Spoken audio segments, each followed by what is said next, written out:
तौंदी घाटात काळजाचा थरकाप उडवणारा अपघात, भरधाव ट्रकनं कारला फरफटत नेलं. कोल्हापूरचे 2 यमार जागीच ठार.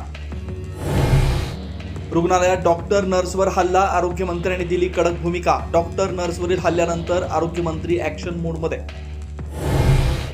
मिसिंग लिंक दरड घटनेत बोगदा केबल स्ट्रीट ब्रिजला कोणताही धक्का नाही. मुख्यमंत्र्यांची विधानसभेत माहिती. आजपासून 10 वर्षांनी शिव्या देणारे नसतील. कनेक्टिंग लिंक असेल, विरोधकांना टोला. मुंबईचा एकात्मिक पूर नियंत्रणाचा 13,000 कोटींचा आराखडा केंद्राकडे सादर. मुख्यमंत्र्यांची विधानसभेत माहिती. मुंबईतील 370 हॉटस्पॉट संपतील, फडणवीसांचं आश्वासन.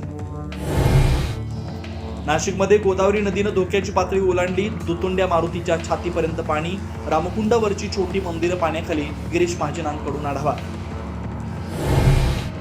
उत्तर पुणे जिल्ह्यातील कुकडी प्रकल्पातील वडच धरण 100% भरलं. मीना नदी पात्रात 10,000 क्युसेकनं विसर्ग.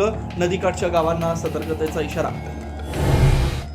वसई विरारमध्ये 48 तासांपासून वीज पुरवठा खंडित. संतप्त नागरिकांचा रस्त्यावर ठिय्या. महावितरण विरोधात नागरिकांची घोषणाबाजी. पालघरमधील सफळे आणि केळा गावात संसार उघड्यावर. प्रशासनाकडून पंचनाम्याला सुरुवात. 273 घरांचं नुकसान झाल्याची माहिती. नगरसेवक रमेश म्हात्रेला बेड्या ठोकून धिंड काढा, संजय राऊतांची मागणी. तर आदित्य ठाकरेंकडून विधानसभेत मुद्दा उपस्थित. मुख्यमंत्र्यांच्या निवेदनाची मागणी.